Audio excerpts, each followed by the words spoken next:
Ano yung masasabi din kasi sa ano? Ano? Titi lang. Pero teacher pareho ang agong tanduan.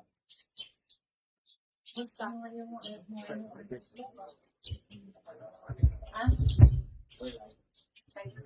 Ano si Jerome? Great item ka ba? Si Jerome. Si Jerome, sa taga-Bombolato yan ah. Pareho to? Ay, yung parehas. At hanapon ko sa para sa iba. Tama palit ako sa Jerome. Ay, ano, friends kami. Account. Oy, Jerome, remind me your phrase. Wait, hinahanap ko. Ala, ayaw mag-load din. Kasi road. So, ano, Limeri Road. Ayo, ala. Ayo. Ay, bali, ano ba?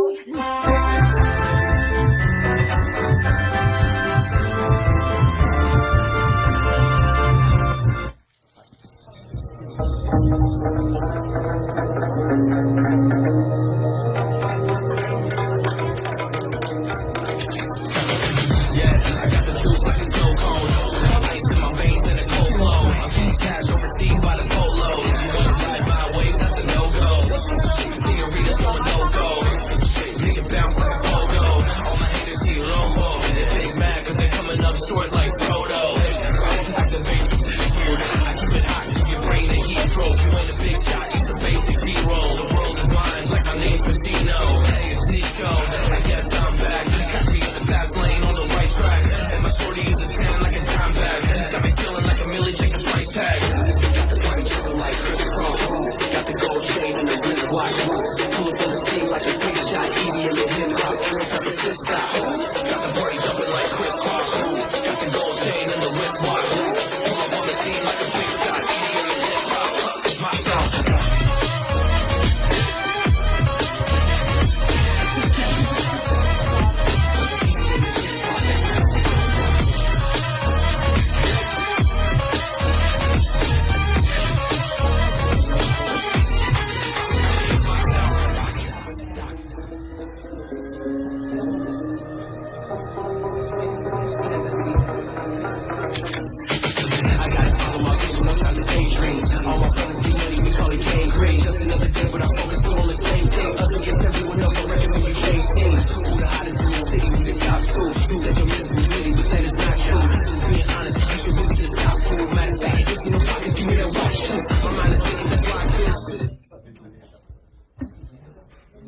Hello, sir. Marhay maray na aga Camarines Sur at Facebook World. Ito po ang inyong lingkod na si SJ01, Ruth M. Castor ng DJMP Community Relations Service. Kasama ko po si Jail Officer 1, Mark Anthony Pibetshida, Unit CRS Officer ng Naga City District Jail Male Dormitory. Ayan, okay. So, right this very moment, ngayon po na ika-27 ng Marso 2026 ay ginaganap po natin dito sa Naga City District Jail Male Dorm ang pinakaunang press conference na gaganapin natin outside the regional office para po ipaabot sa ating komunidad kung ano-ano nga ba ang mga programa, ano-ano nga ba ang ginagawa namin dito sa loob ng aming mga pasilidad. So, una muna pong patagalin pa, I am going to turn over this microphone to GO1 Mark Pechida para simulan ang ating programa. Ayan, thank you very much, ma'am. So, our Regional Director of the Jail Bimuro, Chief Superintendent Elena Piro Camora, ma'am. So, our Chief of Regional Community Relations Service Unit, Jail Chief Inspector Kenneth Gale D. Torresi, ma'am. So, our Acting District Jail Warden of Naga City District Jail Male Dormitory, Jail Chief Inspector Ralph Vincent M. Bobby, sir. And to our Acting District Jail Warden of Naga City District Jail Female Dormitory, Jail Senior Inspector Edita Kitty, ma'am. To the members of the press from Asintado sa Radyo, Brigada News FM, Radyo Pilipinas, Bombo Radyo, Radyo Natin, and News Bus TV and RMN Naga. Ladies and gentlemen, good morning. We warmly welcome you all to today's press conference on the status of jail programs and services of the Naga City District Jail Male and Female Dormitory. To begin, may we all stand for an opening prayer to be led to us by Jail Officer 1 Cindy Valenzuela, CRS Officer of DJMP Camarines Sur.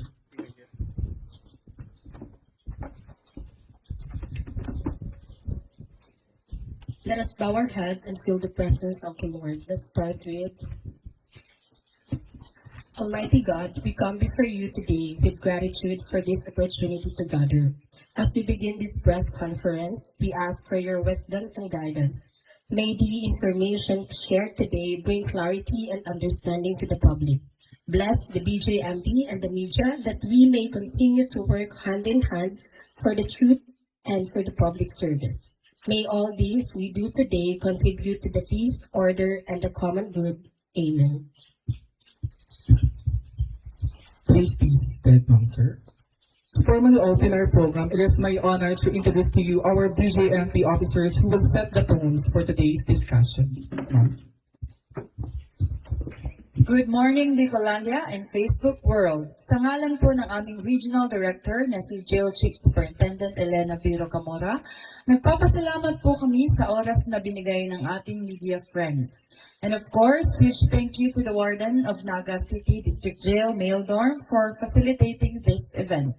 Ako po si Jail Chief Inspector Kenneth Gale D. Florescent, Chief of CRS BJMP Regional Office 5.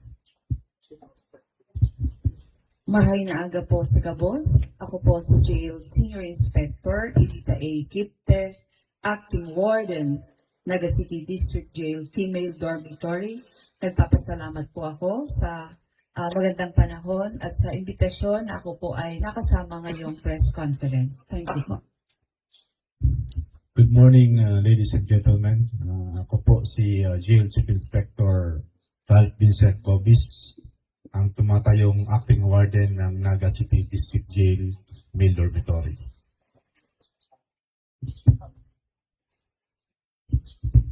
And of course, we also have our friends from the media, stakeholders natin sa media, to start with Ma'am Antoinette. Okay po. Maray na aga. Diyos maray na aga po. And thank you for inviting us. Ako po si Radzuman Antoinette Eduardo from RMN DWNX Naga.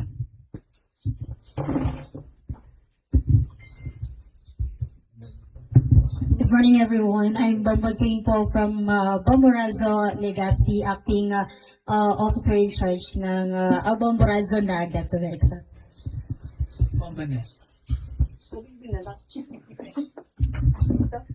Good morning po, Vanessa Nieva Paz po, BPPA 2 from Radyo Pilipinas Naga. Thank you po. Morning po, ako po si Melvin Machado, kang asintado sa radyo, and GNN TV 48 Naga, and DWIC News, Bicol Correspondent, Manila. Ako naman po si Mafia Mariscal ng radyo natin Naga. Good morning, everyone. Ako po si Brigada Joel Jeremias sa Brigada News FM Naga. Good morning. And thank you very much. Without further ado, we now proceed to the presentation of accomplishment from the BJMP Naga Female Dormitory, highlighting key program services and milestone. We have here Jail Senior Inspector Edita A. Kipte, ma'am. Maray na aga po ulit. Ang Naga City District Jail Female Dormitory po, an assurance to the public na ang ating pong facility ay zero contraband and also drug-free facility. And ang ating pong ang mga accomplishments sa ngayon, ang ating mga PDL ay healthy sila. And at the same time, meron po kami ngayong bread and pastry na so far nag-start pa lang po kami ngayon as our livelihood program ng ating mga PDL. So, pagkatapos po meron tayo ngayong mag-graduate na 14 PDLs, elementary po 2, junior high school 4, senior high school 8. Mag-titake po sila ng examination this coming sa Sunday, yung accreditation and equivalency program po.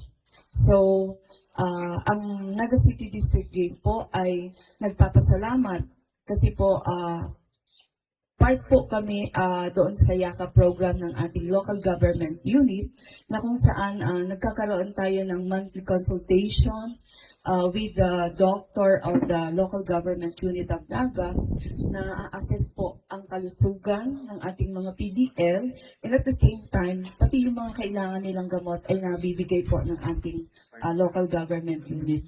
Kaya so far, wala po tayong problema sa mga gamot na kailangan ng ating PDL po. Yun lang po. Thank you very much, ma'am. At this juncture, we will now hear the accomplishment and updates from the BJMP Naga Male Dormitory. May we call on Jail Chief Inspector Ralph Vincent M. Bobby, sir. Good morning again, everyone. And on behalf of the Naga City District Jail Male Dormitory personnel, I am honored to present the accomplishment of our jail unit for the first quarter of calendar year 2026.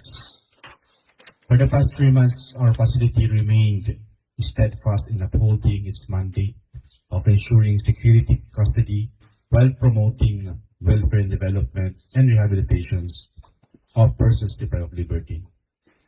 On security and operations, we successfully conducted a series of 3 joint Greyhounds operations in coordination with partner agencies, namely the Philippine Coast Guard, the Philippine Drug Enforcement Agency, and the Bureau of Fire Protection. These efforts ensured that our facility remains free from illegal contraband and prohibited substances. To further strengthen security, we installed additional 8 CCTV cameras in strategic areas of the facility, significantly improving the monitoring and safety procedures.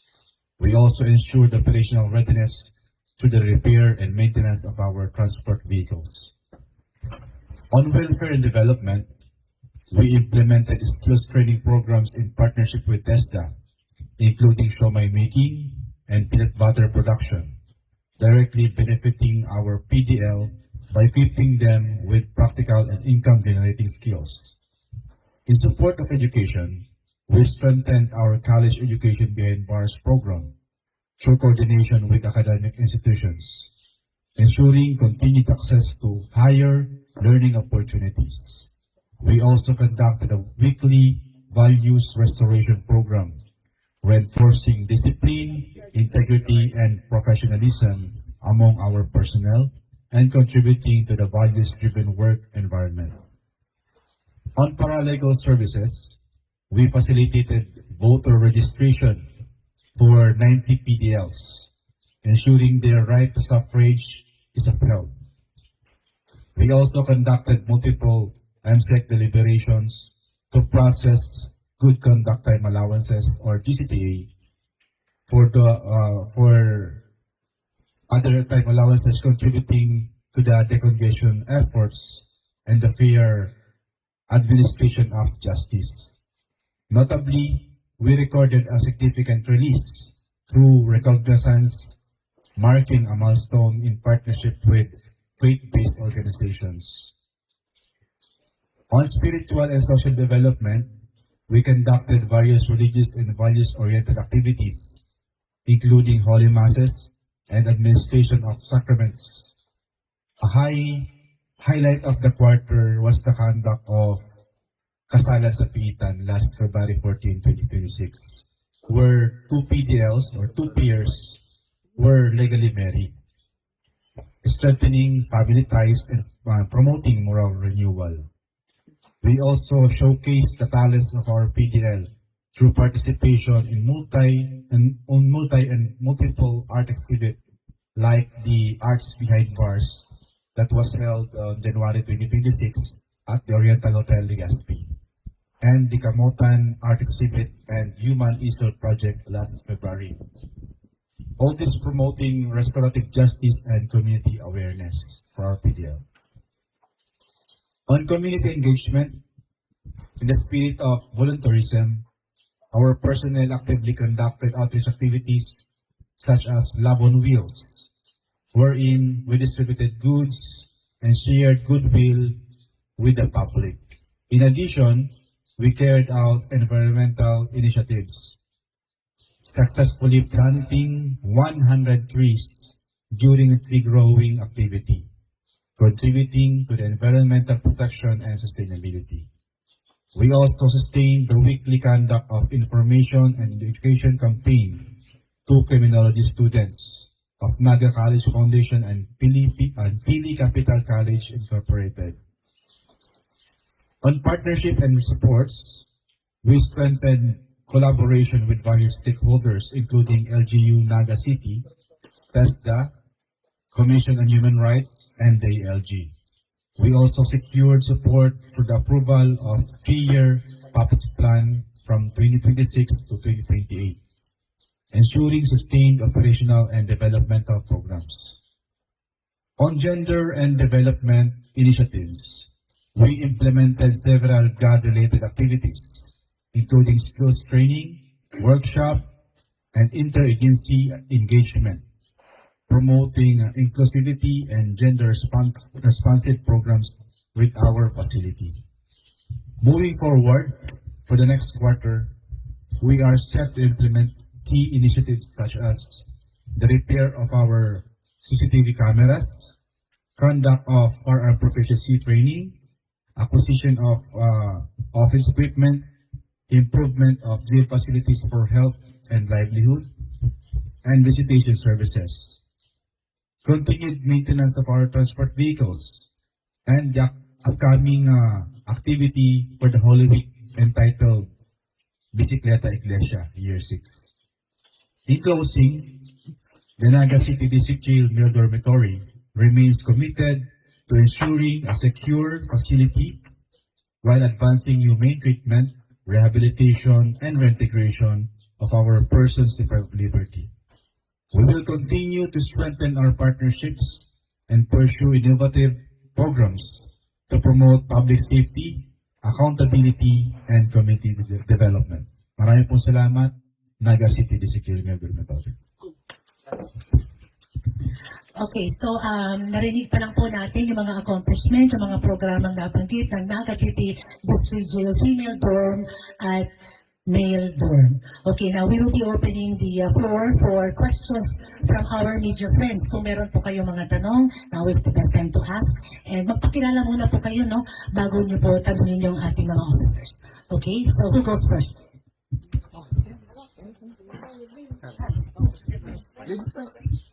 Okay. Dos Marina Aga po Giraray. So nako ata po si mga accomplishments. Focus right now itong sa livelihood development for our mga PDLs. Ganyan po, pag naghahanap ka mo ng mga livelihood projects, paano po ka mo pipili kang si mga livelihood projects? And number 2 po, in terms of, nakataon na po ka mo kanto ng ideya sa muya na si Profit, igwading parte kaiyan ang napapaduman sa families. Gusto mo lang pong maaraman, ako personally, nagdugang po ba si Profit na nakukuha from this livelihood projects as compared to last year? Ngunyan, igwa na kitang first quarter of 2026, nadagdagan po ba si mga profit gained from those livelihood projects? So 2 questions po, paano pinipili si livelihood project? And number 2, nadugangan ba ngunyan si profit gained? Thank you po, ma'am. Since ang ating female dormitory ay meron tayong 34 PDLs, ngayon ang ating pong livelihood program ay nakabase lang po yan sa kanilang trainings na kino-coordinate natin sa ating TESDA. And at present, meron tayong Dreamcatcher, and yun lang po bali ang ating ngayon, ang ating livelihood program, since ang ating pong mga PDL ay kakaunti at ang ating pong mga PDL ay minsan yung mga na-train na po ay nakakalaya. And yung number 2 naman po na, at aside from that, meron po tayong yung bread and pastry. Last October, nag-undergo po sila ng bread and pastry training under TESDA. Nag-graduate po sila, and meron po tayong available na oven. Bigay pa po ito ni Ma'am Ken. Ginagamit na po namin ngayon. So, we are starting. And then, aside from yung sinasabi po na profit, gusto ko maging honest na yung ating female dormitory with regards to their livelihood program, yung kakaunti po, ma'am. Kasi sa totoo lang po, ang hirap po i-market. Ano po? Number one problem ng aming product is ang hirap pong i-market ng aming ginagawa. Kaya yun po ang ating problema na sana makatulong ang ating community na pagkagawa ng ating mga PDL ay ano po nila, ipatronize po nila tulong sa PDL at katulad din na nabanggit na sometimes nakakatulong din sa pamilya kung katulad ng livelihood na katulad nitong arts. Pero yung sa female dormitory po, yun lang po ang maisi-share ko, ma'am. Yes po. Before ipaka. Kasi para makatabang ang community. Yes po. For example, they're asking, paano kami pwede magbakal? Saan kami pwede magbakal? Kaning mga products kang sa tuyang BJMP female dormitory. Okay po. Since ang BJMP po ay hindi nawawala ng trade fair participation, magkakaroon na naman tayo ngayon ng trade fair. And aside from that trade fair, meron din po kaming sa female dorm lang po, pupunta lang. Pwede naman po. Nagpa-participate po kami sa trade fair. Yun po yung aming livelihood product na pinipresent. Tapos po, kung sakali na may mag-order, sa office po, pwede naman. May page kayo. Yes po, meron po.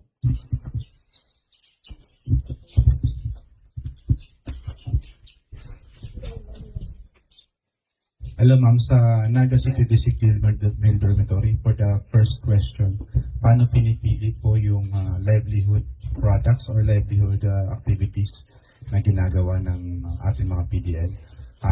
Nagdedepende po yun sa mga skills na meron po yung ating mga PDL. Sa ngayon po, nakafocus kami sa tatlong bagay. Yung aming mabentang lampara ng paglaom, yung kay ina po na made of PVC. Ginagawa po siyang PVC lamp. And then meron po kami ginagawa ngayon na basket weaving, kung saan binibigay po sa amin yung raw materials and then labor po para sa mga PDL. And then recently, just this December or January perhaps, pinainting po natin, pinaganda po natin yung mga, doon po tayo focus sa mga painting and art materials, art products natin mga PDL. So kung nakikita niyo po, naka-display po yung ating mga painting na to. Noong January, nagkaroon kami ng art exhibit sa Oriental University. And then nagkaroon din po kami ng mga display ng mga painting sa Naga City Hall last February. And then, yung ating mga PDL na mga talented sa painting ay nagkaroon po ng additional income. Kung ano po yung mga painting na nabenta po nila ay napupunta po sa kanila 100% yung napagbentahan. Sa katunayan po, mayroon kami isang PDL na talented po talaga na lumaya na at nakabenta po ng maraming paintings. Ibibida po na po yung painting ni Jesus Christ. Gumawa po siya ng 5 painting na ganyan at nabenta na po yung 4. So ito po yung naiwan na isa. And then other paintings po na makikita nyo, nakadisplay din po yan sa mga art exhibit namin. Ano ko din po yung ginawa namin na activity nung last month na nagkaroon po kami ng coordination with local government unit ng Naga para magkaroon po kami ng display at mga livelihood products during the Kindness Weekend. Ginanap po ito last week lang. And then nag-gain po ito ng profits. And then ito po ay binibigay sa ating mga PDL. And then nagkakaroon din po ng part yung ating welfare development program, magkaroon po ng operational expenses. Ibibida ko na din po yung aming gagawin pong mga steps para magkaroon po ng mas malaking profit ang mga livelihood products namin. Meron po kami dito sa Naga City District na producers cooperative. Sa buong Bicol BJMP, 2 lang po ang merong producers cooperative. Ang Iriga City District Jail at Naga City District Jail. Sa Iriga City District Jail po, yung Primos Cooperative. dito naman po sa Naga City District Jail, meron po kaming Gipon Paglaong Producers Cooperative. Ito po yung magbibigay sa amin ng opportunity na mapalaki yung profit kasi magkakaroon na po kami ng resibo na pwede pong mag-bulk order sa amin. Lalo po yung mga lampara ng paglaom na ginagawa namin na talagang every now and then maraming umorder. So yun po yung nagiging dilemma namin dati kasi wala kaming maibigay na resibo. So konti po yung aming profit. Pero dahil po meron tayong producers cooperative sa tulong po ng mga members nito, mapapalaki po natin yung profit na gagawin po sa loob po ng PGFP, Naga City District Mentor Authority. So yun po, ma'am. Ayan, thank you very much, Ma'am Antoinette from RMN Naga. May we all have po questions din from Brigada News, FM Naga. Thank you very much po and good morning. Ngayon pong Holy Week, may activity natin na bagit na kanila. Tapos po, yung visitation po ba, continuous po ba ngayong Holy Week? And then pangalawa po ay kung yung health status po ng ating mga PDL po rito kasi mainit, alam na kami nga sa labas, kung minsan pinagpapawis na nagkakaroon ng mga health problems, skin problem particular na. Kumusta po? Thank you very much po. Ngayon pong darating na Holy Week, meron po kaming iniin na activity, yung Bicicleta Iglesia, Year 3. It started way back 2017. So pang-anim na taon na po ito, pang-anim na beses na po namin ginagawa. Mga previous years po, ginawa po namin doon sa Albay Province. And then this year naman po, dito naman po sa Camarines Sur. It is a fundraising activity na kung saan yung makukuha po makukuha po doon sa registration ng mga participants ay ibibigay po natin for the benefit ng ating mga persons deprived of liberty. Sa tanong naman po na tungkol sa visitation privileges during the Holy Week, araw-araw naman po yung ating yung dalaw, maliban po sa Monday and Friday. Ngayon pong darating na Holy Week, inaasahan po namin yung pagdami ng mga dalaw.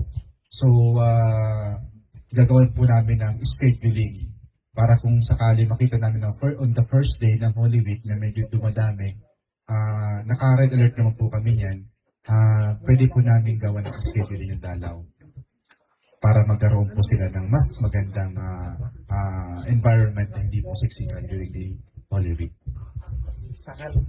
Yung sa health concern naman po, ngayon pong summer, sa labas nga po, nabanggit kanina, nararamdaman natin yung init ng panahon na po. What more pa kaya sa loob ng mga piitan? Napakapalad namin kasi dito sa Naga City District Jail Male Dormitory, maganda yung ihip ng hangin. Tapos kung mararamdaman nyo naman po, may hangin tayo at marami po mga puno. So nakakabawas po siya sa init na naranasan ng ating mga PDL. Pangalawa, yung ating pong building ay high-rise building. Hindi na po siya yung dating one-story lang. So, malaking tulong din po ito na yung second, third floor natin, may ventilation po ng hangin para makapasok po sa loob ng mga dormitories para mabigyan po ng sapat na air ventilation yung ating mga PDL. Ang ating mga PDL po ay araw-araw pong chinecheck yung kanilang mga BP. Lalong-lalo po yung ating mga senior citizens. Sa katunayan, meron po tayong recorded na 9 PDL na may hypertension and meron po tayong 11 senior citizens diyan na binibigyan po ng much attention. Pero hindi naman po lahat sa kanilang attention. Yung ating po mga roving jail nurses ay nagkakaroon po ng 24/7 shift para mapaigting po yung pagbabantay sa kanila.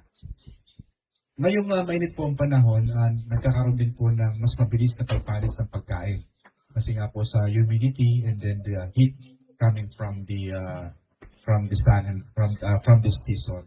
So, ang aming pong kitchen ay binibigyan ko na talagang malinis at meron po lagi kaming display na pagkain para sa ating mga PDL para mapatunayan na yung binibigay sa kanilang pagkain ay malinis at hindi po napapanis basta-basta. So yun po yung ating mga medyos na ginagawa during the summer season na mainit po ngayon. Thank you very much. Yeah, thank you very much, Sir Joel Reyes ng Brigada News FM Naga City. And now we have Miss Vanessa Nieva of Radyo Pilipinas Naga.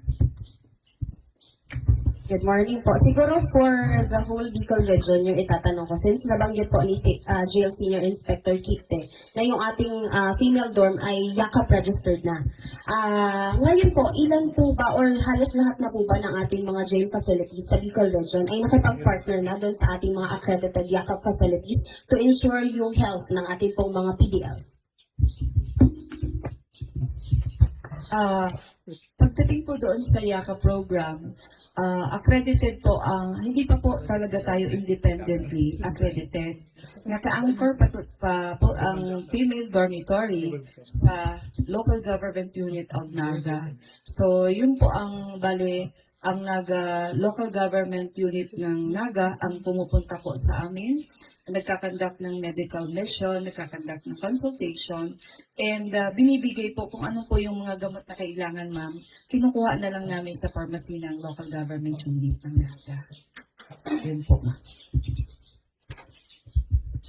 We have already conducted a meeting with the female dorm and the personnel from PhilHealth and Naga City Health Unit na ipapush through po namin yung YACAP on the next year.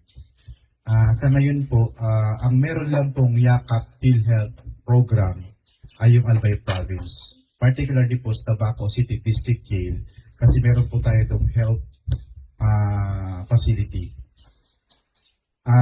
Ibinibida ko din po sa tulong po ng aming Regional Director na si Jail Chief Superintendent Elena Rocamora. Ma'am, good morning po. Ang Bicol BGMP po ang kauna-unahan sa buong Pilipinas na nagkaroon po ng accreditation ng YACAP PhilHealth. At doon po yan nangyari sa Albay Province, sa Tabaco City District Jail. Ngayon po, sinisikap po ng pamunuan ng BGMP na ma-replicate po ito sa buong Pilipinas. At ang next step po nga namin ay yung Camarines Sur, yung Naga City District Jail, male and female dormitory. Mapakredit po namin next year. Next year. Wala pa, sir, timeline next year kung kailan yun. Pero yung sa female dorm, ma'am, halos lahat na ng ating mga PDLs doon, na-enroll na natin for the YACAP program. Yes po, ma'am. Lahat po. 34, meron tayong 34 na PDL. Enrolled po sila. Last na lang po. Iubusin ko na. Last na lang, ma'am. Nakita ko kasi si Dar Camarines Sur 1 ay nakipag-tie up sa BGMP, sa Libmanan, si Pokot, and isa pa po. How about po sa BGMP Naga and male and female dormitory? Paano natin ini-ensure yung partnership natin with other government institutions to ensure po yung food security, yung supply ng pagkain, tuloy-tuloy sa ating pong mga facilities. Thank you po. Meron din po dito sa female dormitory, naka-tie up din po tayo sa DAR. Meron po tayong mga basic commodities na pinuprovide ng DAR na ina-avail naman po ni BGMP, particularly ng female dormitory po.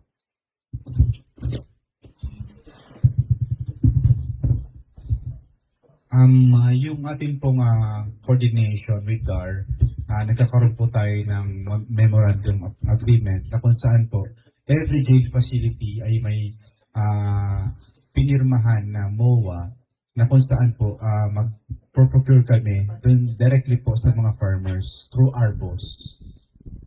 Particularly po ang Naga City District Male Dormitory, kung hindi ako nagkakamali, is pangatlo sa all over the Bicol region sa pinakamalaki yung procurement through ARBO.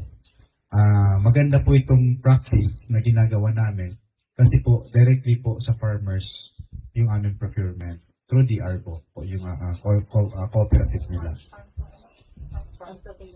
Farm to table po. Okay, maraming salamat po. Idadagdag lang po namin, just for pandagdag lang po na hindi namin mapigilan ni Mark.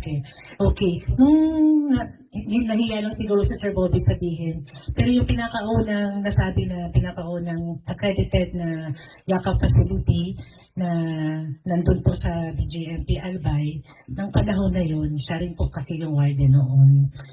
Nabanggit ko lang po. Yun lamang po. Okay, maraming salamat po sa inyong katanungan. Who goes next po? Sir Melvin Machado from Asintado sa Radyo Naga. Thank you, sir.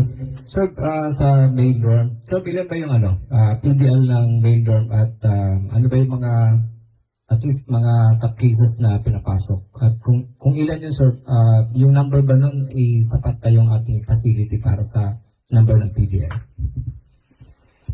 Sa ngayon, sir, meron po tayong 362 male residents or male persons deprived of liberty. Sa tanong na kung kasya ba sa facility, ang kasyang-kasya po, we can house that more or less 400 to 450 plus PDL. Sa katunayan, meron pa kami mga bakanting dorm sa taas na pwede pa pong napaglagyan. Kaya po sa dumadami po mga PDL namin na kinocommit, meron pa po tayong paglalagyan. Sa tanong naman po ano po yung mga prominent cases, dito po sa Naga City District Jail, mas marami po talaga yung mga drug cases na nakukulong. Just recently, meron tayong balita, di ba po, may nakulong na member ng Philippine National Police. Sa ngayon po, dyan po siya nakakulong sa loob ng aming pitan. And others are cases, crimes against person, and other cases, yung mga petty crimes. So yung percentage diba? Sa follow-up lang. So yung percentage ng yung mga, kumbaga yung nakakalaya, kumusta, sir? Sa ngayon po, hindi ko matukoy yung percentage, pero just this month, approximately nakapagpalaya kami ng more than 20 through paralegal releases, release on recognizance, probation, and then yung mga release namin through good conduct time allowances. Marami po kami na-release na. Just last week, nag-release kami ng 3 PDL through GCTA. Thank you very much, Sir Melvin. Dagdag ko lang, sir, with regards sa release, nasa Naga Melvin din po ang best paralegal officer ng PCMP Bicol. Kaya, very active po sa best practices ang Melvin when it comes to paralegal services. So next we have Miss Jane natin ng Bombo Radio, ma'am. Good morning po. Good morning sa lahat po sa inyo. Bombo Jane from Bombo Raja Naga and previously from Bombo Raja Legazpi. Si Jail Bobis and meet ko na sa Tabaco. So, sir, question ko lang, since your legacy from Tabaco is napakaganda nung mga naging activity ng mga PDLs po natin, like nung meron po kayong nilaunch na cafe. So dito po ba sa Naga City District Jail, meron po bang mga ganong plano din na ilalagay ang ating para po sa mga PDLs? Sa ngayon po, napapagplanuhan namin yung cafe Zelda sa Naga. Kasi yung unang cafe Zelda ay sa Tabaco. Nagawin natin version 2, cafe Zelda sa Naga.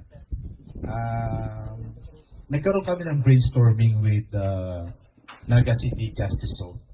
And then, na-open up ko siya. And I was tasked to present on these later days kung paano namin ginawa sa Tabaco City District Jail yung Cafe Zelda. Ang pinaka number one problem lang namin doon is how we will get the budget. Kasi doon po sa Tabaco City District Jail, out from scratch, nagkaroon kami ng construction ng cafe sa loob ng jail. Nagpa-training kami sa mga PDL, ng barista, nag-procure kami ng mga cafe equipments. And then the next step sana noon is papasok namin sa Dole para magkaroon kami ng much better equipments. Dito naman po sa Naga City District Jail, pinaplanuhan namin, but for now, may mga other concerns kami, other priorities na muna tututukan. Siguro by the third quarter or fourth quarter this year, umpisa namin yung kung paano namin bubuuin yung ka-facial na natin. And I also already talked that topic with Mayor Lenny. And Ma'am Lenny is very much appreciated yung aming effort sa Tabaco. At gusto din i-replicate dito sa Naga City District Jail yung aming ginawa sa Tabaco. Additional lang sa siguro kay Ma'am Kepli and sa inyo po, Sir Bobby. Since yung mention po kanina about the Lenten, yung pagbisita, how do we ensure po yung safety and yung security dito po sa loob ng district jail para maiwasan? Kasi syempre meron pong mga possible scenarios na mangyari during the visitation na ayaw naman po natin mangyari. Ang female dormitory po, having 34 PDLs, manageable naman po yung ating visitation. Magkakaroon ng regular visit. Ang aming daily, minimum sa daily visitation lang, more or less 3. Tapos, i-implement po natin yung ating, policy upon entering our facility. Na siyempre po, nagkakaroon kami ng body searching. Pagkatapos yung ating, aside from that, yung mga dala-dala nila, ay ating pong thorough research po ang ating mga gamit, pagkain na dala-dala ng ating mga bisita. So, hindi naman po, wala naman po problema kung sakaling sa ngayon na celebration ng Lenten season with regards to jail visit po sa ating mga PDL, particularly female dormitory po. Thank you very much, Ma'am Jane from Bombo Radyo. We also have from Radyo natin si Ma'am Mafe R. Mariscal, ma'am. Good morning, sir. I'm Mafe Mariscal of Radyo natin. Pwede po namin malaman kung ilang jail na dito sa Camarines Sur at ilan na po ang mga PDL. At halimbawa po nagkaroon kayo ng mga VIPs, paano niya tinitreat yun?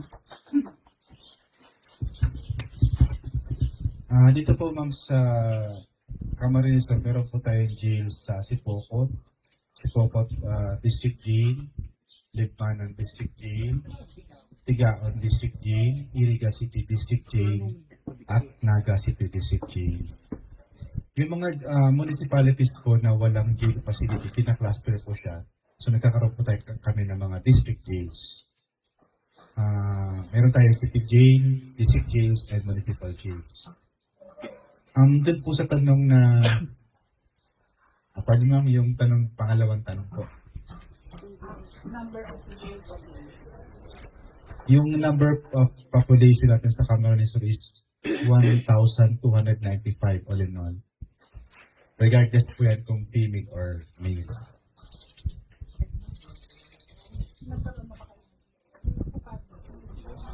VIP po per se, wala po kaming sinasabing, wala po kaming term na VIP na very important person sa loob po ng PITAD. Lahat po sila ay pantay-pantay. Lahat ng aming mga. Kung meron man po, baka yun po yung tinutukoy natin, high profile inmates, high risk PDLs. Yung high profile PDLs, yun po yung mga nakukulong na mga PDL na siguro dati po mga politicians, mga prominent people. High risk PDL naman po, ito yung mga dati po mga law enforcers, dati po yung army, or yung mga kakayahan na pwede pong magkaroon po ng insidente sa loob po ng pilitan. Ayan, thank you very much, Ma'am Mape, ng radyo natin, Naga. May humabol po from Eagle FM, si Sir Carlo Baldosa. Sir. Hello po, Marina hapon po. Ay, Marina aga pala. Ay, ma'am, kay Jail Inspector Edita, Captain Ma'am, female dormitory. Ma'am, nakabalik ng palit ng Comelec. Di ba sa online, sa cadet registration nila. Sa mga Ay ma'am, last na lang ma'am. Ma'am, para po sa female and male dormitory. Sir, ano po si mga kasong naatubang ang mga PDL Cavite? Si mga kasong na komentar nila na itong na-transfer sa Muntinlupa, mga arkin. Ang PGB po kasi sir ay nag-cater lang ng mga persons deprived of liberty na undergoing trial, na undergoing yung kanilang hearing, court hearings. And then yung may mga case po na 3 years and below yung maximum imprisonment. Yung 3 years and above na imprisonment po, yun po yung mga pinatransfer namin sa Bureau of Corrections. Particularly po sa Muntinlupa.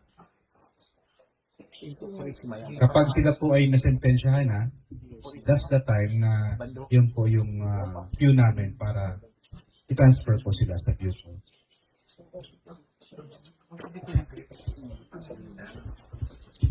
Okay, so meron pa ko bang katanungan? Sige, we will entertain siguro 3 to 4 more questions from our media friends. Yes po, sir. Kaliwat kanan nagsalita, yung gitna hindi pa nagsasalita. Pwede ba mabigyan mo kami ng pangmalakasang paglalarawan ng DJMP sa region, kung ano ba yung mga ibinababang signifikante mga programa para sa iba't ibang district jail dito sa Camarines Sur. Saka yung sabi mo naman, yung energy conservation. Good morning po, sir. On behalf po ng BJMP Regional Office 5, marami po kaming mga programa ngayon, sir. In fact po, dahil this month, March, is Women's Month, kakatapos lang po ng region-wide event namin. Sabay-sabay po yan from Albay, pati sa Isla, Catanduanes, Masbate, Cam Norte, Cam Sur. Sabay-sabay po yan, sir, na nagkaroon ng takbo para sa kababaihan. And masaya po kami ipamalita na dahil po dun sa event na yun, sir, nagkaroon po kami ng proceeds na more than 500,000 po. 633,000 plus po yung region-wide event na yun. So, lahat po yun ay papunta sa ating mga female PDL po. Dahil nga po, Women's Month. And of course, we will make sure na makakatulong po yun sa mga livelihood programs ng ating mga female PDL. Yung second question po, sir, is regarding energy conservation. In fact po, nagbaba po ang national headquarters ng guidance po regarding energy and fuel conservation na rin po. Dito po kami po sa regional office ay ino-observe po namin yung dapat strictly po 5 p.m. na as much as possible po naka-off na yung mga computers. Kung kaya pong naka-off yung mga ilaw, kahit po kami ay nasa office, ino-observe na po namin yun. And regarding naman po sa fuel conservation, may discretion na din po kung kapag nag-i-inspect po sa mga jails, pwede na po yung virtual na rin po, ina-adapt na natin yung hybrid natin tulad nung panahon ng COVID. That would be all po.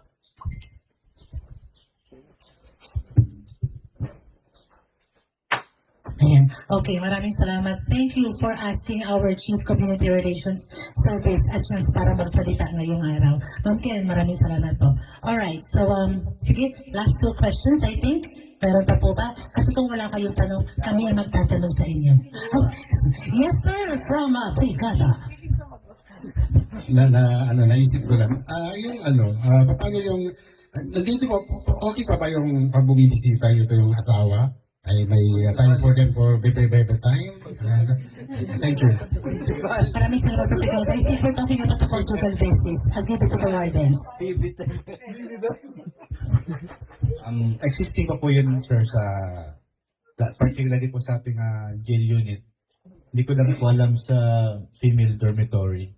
Meron po kami diyang apartment type na conjugal visitation area.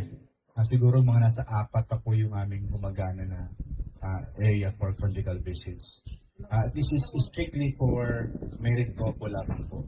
Kaya nga nung February, in-encourage ko yung mga PDL namin na magpakasal para legal po yung conjugal visits nila.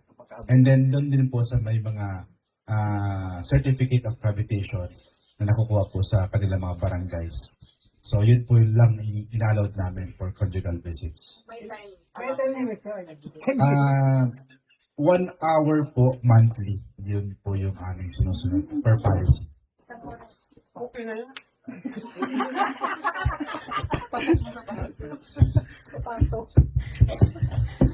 Sir, salamat sa katanungan mo.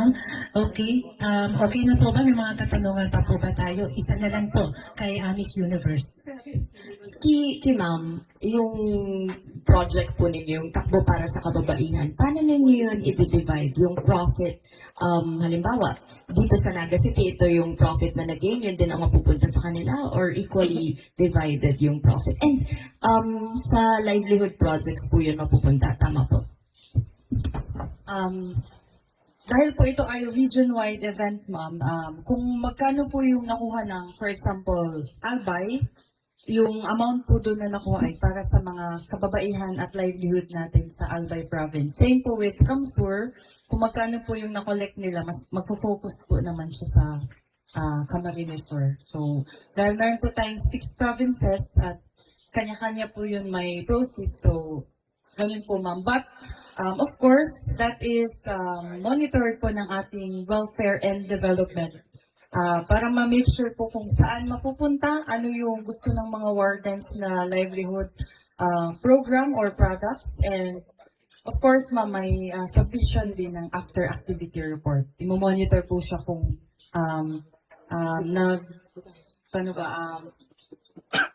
na-maintain po natin siya. Hindi lang siya panandalian. So, that's Pinakamalaki po. Sila na program. Tayo ba? Siyempre po, ang regional office at Albay. Meron po kaming more than 1,000 plus na runners at na-exceed po namin yung year 2 na takbo para sa kababaihan. Ma'am, pwede ko lang ihabol. Interesado kayo kaning maaraman kasi marami po kayong mga projects that empowers mga PDLs na pag lumabas sila, empowered sila, may pagkakakitaan sila. Ngayon, paano natin pinabalanse? Kasi yung mga, probably yung may mga planong gustong gumawa ng mali, ay, pwede ako magpakulong. Kaigaman ng mga developmental projects, ang DJMP. So, paano tapo ito mababalanse? Kasi mga may kagustuhan, probably may planong mag-ipuning maraot. Dahil man sila mai-empower na. Ay, may mga project man ang DJMP, mga developmental projects. So, how do you put balance dyan sa bagay na yan? That is a tough question. Hindi po lahat ng PDL ay nabibigyan po ng pagkakataon na mabigyan ng livelihood opportunities. Pinipilot po namin yung mga PDL, yung mga deserving po na PDL na talagang willing magbagong buhay, na magkaroon po ng developmental and livelihood opportunities na to. Sa tanong naman po na paano namin binabalance, siguro it's a personal question. Paano siguro yung individual na nag-iisip na gusto nila makulong kasi sa loob ng jail may pagkakakitaan. Makapag-aral ako kasi may ALS. Merong college education behind the bars. Sa labas, wala akong budget para mag-aral. May kapihan pa. So, that siguro, that is a personal question para po sa ating mga tao na nag-iisip na gumawa ng masama. Hindi ko po masasagot yung yung pangalawang question. Opo.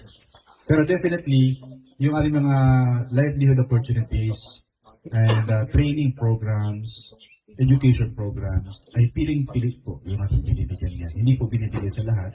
Doon lamang po sa mga deserving persons to livelihood. Ayan, okay. Okay na po, maraming salamat po sa inyong mga katanungan. Ma'am, I really love that question. Napaisip po kami lahat talaga. Okay, so bago po namin tapusin ang itong ating press conference, hayaan niyo po kaming ibida ang mangyayari pong event na in line with the 2026 Holy Week celebration. Ibabalik ko po rito mikropono sa warden ng Naga City District Jail Mail Dorm para i-explain po ulit lalong-lalo na sa ating mga community, the cyclists, para po ma-promote itong event namin. Sir? Thank you, Ma'am Ruth.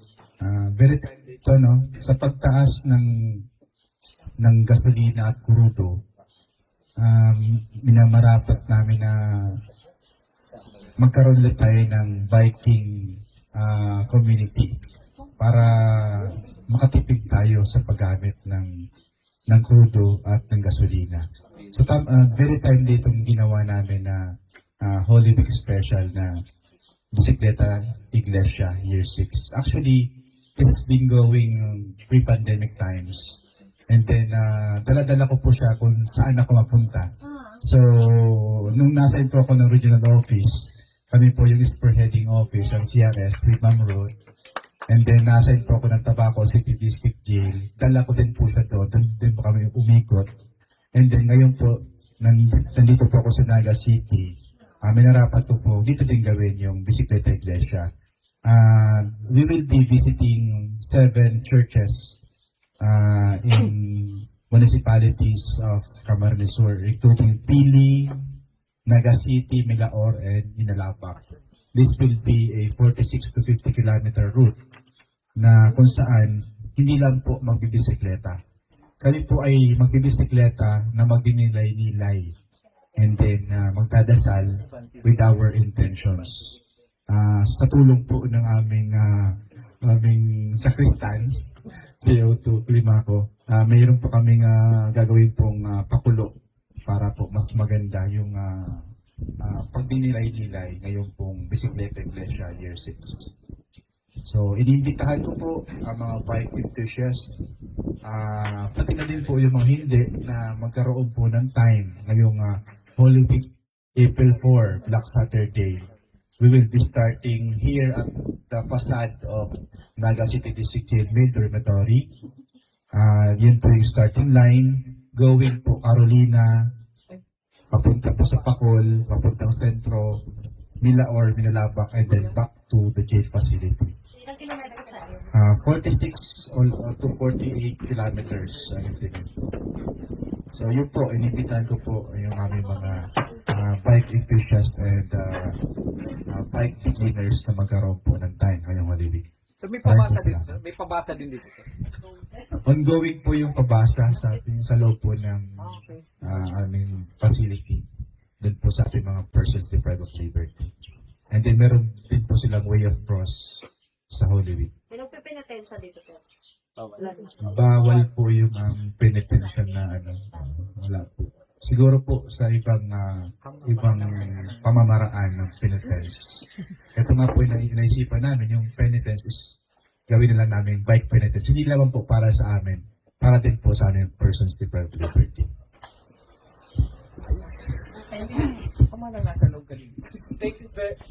Thank you very much, sir. Dagdag ko lang po sa interested mag-register sa Bisikleta Iglesia Year 6. Just visit the page of BJMP Naga Maildorm. Nandun po yung registration link and yung QR code kung saan po kayo magbabay. And yung registration fee is 200 pesos lang naman po. Pasok sa bulsa siya. Kasi mahal na ang gas, i-bike nyo na lang yan. Sa April 4 po yan. I believe si Ma'am Vanessa magbabike po eh. So sa pananalita po, tinatawagan ko si Jail Chief Inspector Kenneth P. Flores, ang aming Chief CRS sa R5. Ma'am?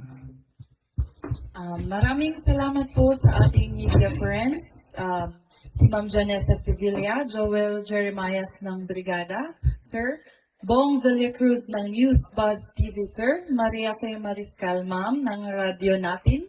Jane Nate ng Bombo Radyo. Carlo Baldoza of Eagle FM and Melvin Machado asentado sa radyo, sir.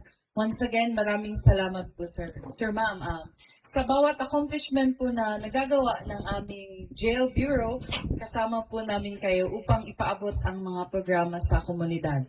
Thank you din po sa Team Naga, si Sir Bobis, Ma'am Kipte, JO3 Glenn Climaco, JO1 Cindy Valenzuela, JO1 Mark Bechaida, and of course, sa CRS ng Regional Office.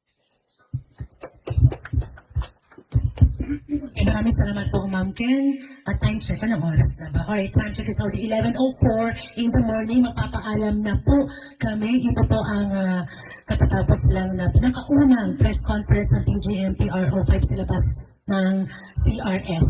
Okay, so magpapasalamat kami sa PGMP Camarines Sur. You guys are amazing people. And thank you very much din, ma'am. Magpunta pa talaga ang RO sa Naga. Thank you very much. This is all Ma'am Ken's idea actually. Thank you, Ma'am Ken. Magpaalam na tayo. This has been your host, SJO1, Ruth M. Castor. I am Jail Officer 1, Mark Anthony P. Petschida. Nabuhay ang PGMP. Jeremiah.